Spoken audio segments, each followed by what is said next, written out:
है everyone, welcome to Bolly to Maya. आज हम बात करेंगे आलिया भट्ट की उस लीक फोटो के बारे में जिसने पिछले 48 घंटों से पूरे इंटरनेट को हिला कर रख दिया है। इस समय रैना के सबसे पॉपुलर और uncensored shows India got talent season 2 के सेट से आई उस तस्वीर की, जहां जज की कुर्सी पर कोई रैंडम यूट्यूबर नहीं बल्कि बॉलीवुड की so called number 1 actress Alia Bhatt and उनके साथ सरवरी बाग बैठी नजर आ रही हैं। ये विजुअल सामने आते ही मीम पेजेस से लेकर रेडिट तक हर कोई सवाल कर रहा है। लोग पूछ रहे हैं कि जो आलिया भट्ट कल तक नीता अंबानी को भाभी बोलकर एटीट्यूड में घूम रही थी, जो हमेशा खुद को बहुत ही डिग्निफाइड, क्लासी और इंटेलेक्चुअल पोर्ट्रे करती हैं, वो अचानक समय रैना के एक ऐसे शो के सेट पर क्या कर रही हैं जो अपने brutal roaster, dark humour and unfiltered गलियों के लिए जाना जाता है। क्या यह आलिया भट्ट की upcoming spy thriller film alpha को प्रमोट करने का एक बहुत ही डेस्परेट पीआर स्टंट है, या फिर कांस 2026 में ग्लोबल बेइज्जती को सुधारने का नया तरीका? आज की वीडियो में हम डिकोड करेंगे बॉलीवुड के इस नए मार्केटिंग मॉडल को।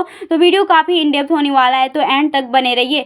अब आते हैं सबसे मेन पॉइंट पर, आखिर YRF और आलिया भट्ट की टीम को ऐसा यूटर्न क्यों लेना पड़ा? देखो यार, जब आप किसी बड़े बजट की एक्शन फिल्म जैसे अल्फा को प्लान करते हो, जो कि भारत की पहली female lead spy universe film है, तो कायदे से उसका प्रमोशन बहुत ही ग्रैंड एंड इंटरनेशनल लेवल पर होना चाहिए। लेकिन समय रैना के सेट पर आलिया का जाना ये साफ साफ दिखाता है कि बॉलीवुड का अपनी खुद की स्टार पावर से भरोसा अब पूरी तरह से उठ चुका है। उन्हें बहुत ही अच्छे से पता है कि आज की जो यंग जनरेशन है वो टीवी के उन घिसे पिटे स्क्रिप्टेड इंटरव्यूज को मोड़कर भी नहीं देखती है। आज की जनता कहाँ बैठी है?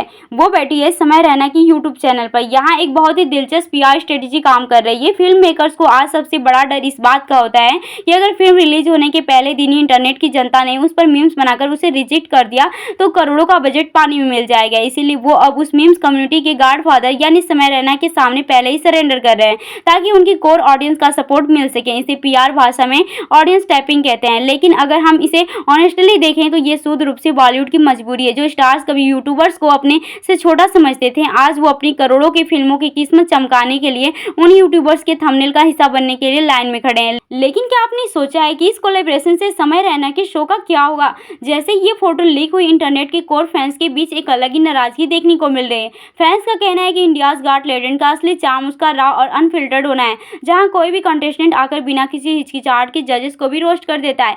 लेकिन भाई, जब सामने आलिया भट्ट जैसी एलिस्ट सेलिब्रिटी बैठी होगी तो क्या कोई कंटेस्टेंट या खुद समय रैना उस लेवल का ब्रूटल जोक मार पाएंगी? बिल्कुल नहीं। कॉर्पोरेटर बॉलीवुड जिस भी चीज को छूता है वो उसे अपने पीआर के साए में सेंसर्ड और बनावटी बना देता है। यहाँ आलिया का मकसद सिर्फ अपनी फिल्म प्रमोट करना नहीं बल्कि अपनी उस इमेज को भी सुधारना है जो पिछले कुछ समय से ट्रू, लाउड या इनसिक्योर बताई जा रही है। वो वहां जाकर यह दिखाने की कोशिश करेंगी कि देखो आलिया कितनी कूल है, वो खुद पर बने जोक्स को भी हंस करके सह लेती है। लेकिन जनता अब इतनी बेवकूफ नहीं है। लोगों को कमेंट्स में ये डर सता रहा है कि बॉलीवुड के घुसते ये शो भी धीरे धीरे कपिल शर्मा के शो की तरह पूरी तरह स्क्रिप्टेड और बोरिंग हो जाएगा। जब आप किसी अनसेंसर्ड स्पेस में जबरदस्ती कॉर्पोरेट स्टार्स को फिट करने की कोशिश करते हो तो उस मंच का जो असली टेक्सचर होता है वो पूरी तरह से खत्म हो जाता है।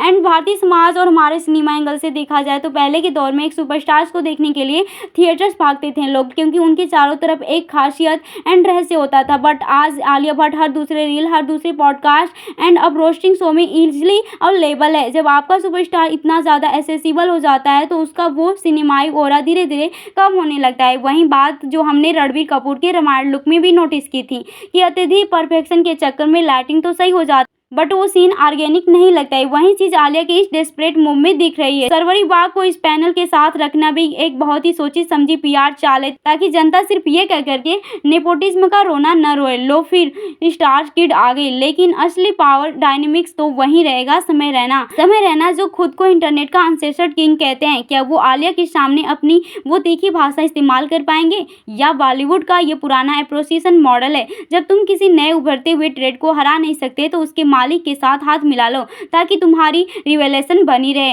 एंड लास्ट में ये समझना जरूरी है कि आप कितने भी यूट्यूब शोज में चले जाएं, कितने भी मीम पेजेस के साथ कोलैब कर ले, लेकिन जब दर्शक थिएटर की सीट पर बैठता है तो वो सिर्फ स्क्रीन पर लिखी कहानियां और आपकी एक्टिंग देखता है। आलिया भट्ट निश्चित रूप से इस जनरेशन की सबसे बेहतरीन एक्टर्स में से एक हैं। उन्होंने गंगाबाई और राजी जैसी फिल्मों में अपनी काबिलियत साबित की। उन्हें खुद को इस तरह के वैलिडेशन के चक्रव्यूह में फंसाने की कोई जरूरत नहीं थी। सो या that's it for this video. आपको क्या लगता है कि आलिया भट्ट का समय रैना के शो में जाना है कि मास्टर स्ट्रोक या फिर उनकी पीआर टीम की घबराहट को दिखाता है? अगर वीडियो पसंद आई हो तो लाइक करें और बॉली टू माया को सब्सक्राइब करना ना भूलें। मिलते हैं अगले वीडियो में, तब तक के लिए टेक केयर।